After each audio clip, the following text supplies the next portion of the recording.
আসসালামু আলাইকুম রহমতুল্লাহি ওয়া বারাকাতুহু। আমি আজকে পবিত্র কোরআনের একটি অসামান্য বিজ্ঞান আপনাদের সাথে শেয়ার করব।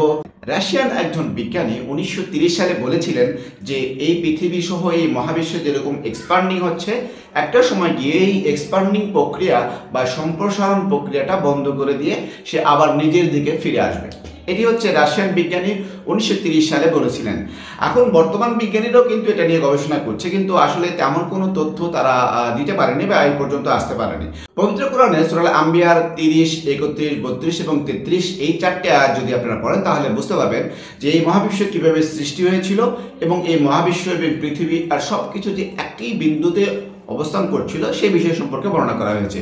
এবং এই সূরা আল আম্বিয়ার শেষের দিকের আয়াতে আল্লাহ তাআলা বলেছেন যে এই যে সম্প্রসারণ প্রক্রিয়া বা এই মহাবিশ্ব যে সম্প্রসারিত হচ্ছে, এই সম্প্রসারণশীল প্রক্রিয়া আবার বন্ধ হয়ে গিয়ে সে পুনরায় তার অবস্থানের দিকে ফিরে আসবে। অর্থাৎ ঠিক এই যে কোটি কোটি ছায়াপথ, গ্যালাক্সি, বিভিন্ন দূরত্ব, আলোর গতিতে যাওয়ার এই যে দূরত্বর ব্যাপার স্যাপার সব কিছু আস্তে আস্তে আস্তে আস্তে সংকুচিত হয়ে আবার ঠিক একটি বিন্দুতে এসে উপস্থিত হবে। এবং পবিত্র কোরআন সহ রাসূলের বিভিন্ন হাদিস দ্বারা বোঝা যায় যে আল্লাহ তাআলা বলেছেন যে কিয়ামতের দিন এই মহাবিশ্ব আল্লাহ তাআলার আঙ্গুলের ডগার উপরে থাকবে। এবং আল্লাহ তাআলা কিন্তু এটা পবিত্র কোরআনে স্পষ্ট করে বলেছেন যে সমস্ত কিছু, যেমন সূরা আল আম্বিয়ার শেষের দিকের আয়াতগুলো যদি আপনারা পড়েন তাহলে এটা পেয়ে যাবেন যে আল্লাহ তাআলা বলেছেন যে এই মহাবিশ্ব যে সম্প্রসারিত হচ্ছে, এই সম্প্রসারণশীল মহাবিশ্বকে তিনি একদম এবং সংকুচিত করে তার হাতের তালের উপরে রাখবেন। সুতরাং বুঝতে পারছেন রাশিয়ান যে বিজ্ঞানী 1930 সালে এই ধারণাটি প্রশ্ন করেছিল, সেটি কিন্তু পবিত্র কোরআনে আজ থেকে 1400 বছর পূর্বে, সুবহানাল্লাহ, 1400 বছর পূর্বে হযরত মুহাম্মদ সাল্লাল্লাহু আলাইহি সাল্লামের মাধ্যমে এই মহাবিশ্বের সকল মানুষকে তিনি জানিয়ে দিয়েছেন।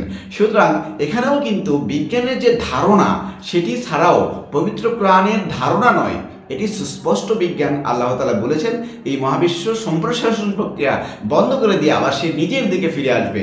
আলহামদুলিল্লাহ, সুবহানাল্লাহ। তাহলে এখানে দেখুন, বিজ্ঞান যেখানে মাত্র ধারণা করেছে, এটা তারা প্রমাণ করতে পারেনি, তারা চিন্তা করছে যে এরকম ঘটনা ঘটতে পারে, এই এক্সপান্ডিং প্রক্রিয়া বন্ধ হয়ে গিয়ে আবার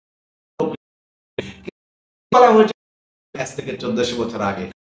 মুসলিমদের কোরআনে যে তথ্যটি দেওয়া হয়েছে, পৃথিবীর অন্য কোনো বইয়ে, অন্য কোনো ধর্মীয় গ্রন্থে এমন কোনো তথ্য দেওয়া হয়নি যে তথ্যটি বর্তমান বিজ্ঞান হয়তো প্রমাণ করতে পারছে না, কিন্তু একটা সময় গিয়ে এই বিজ্ঞানী স্বীকার করে নেবে না, এই কোরআনে যে তথ্যটি দেওয়া হয়েছে সেই তথ্যটি সত্য। আজকের যুগে যেভাবে মহাবিশ্ব সম্প্রসারিত হচ্ছে, এই সম্প্রসারণশীল প্রক্রিয়া বন্ধ হয়ে গিয়ে আবার সে নিজের দিকে ফিরে আসবে, অর্থাৎ সংকুচিত হবে। আশা করি আজকের ভিডিও থেকে আপনারা অনেক উপকৃত হয়েছেন এবং স্ক্রিনে কিন্তু আমরা পবিত্র কোরআনের সূরা আম্বিয়ার সেই আয়াতটি দিয়ে দিব। আশা করি সেটি দেখবেন।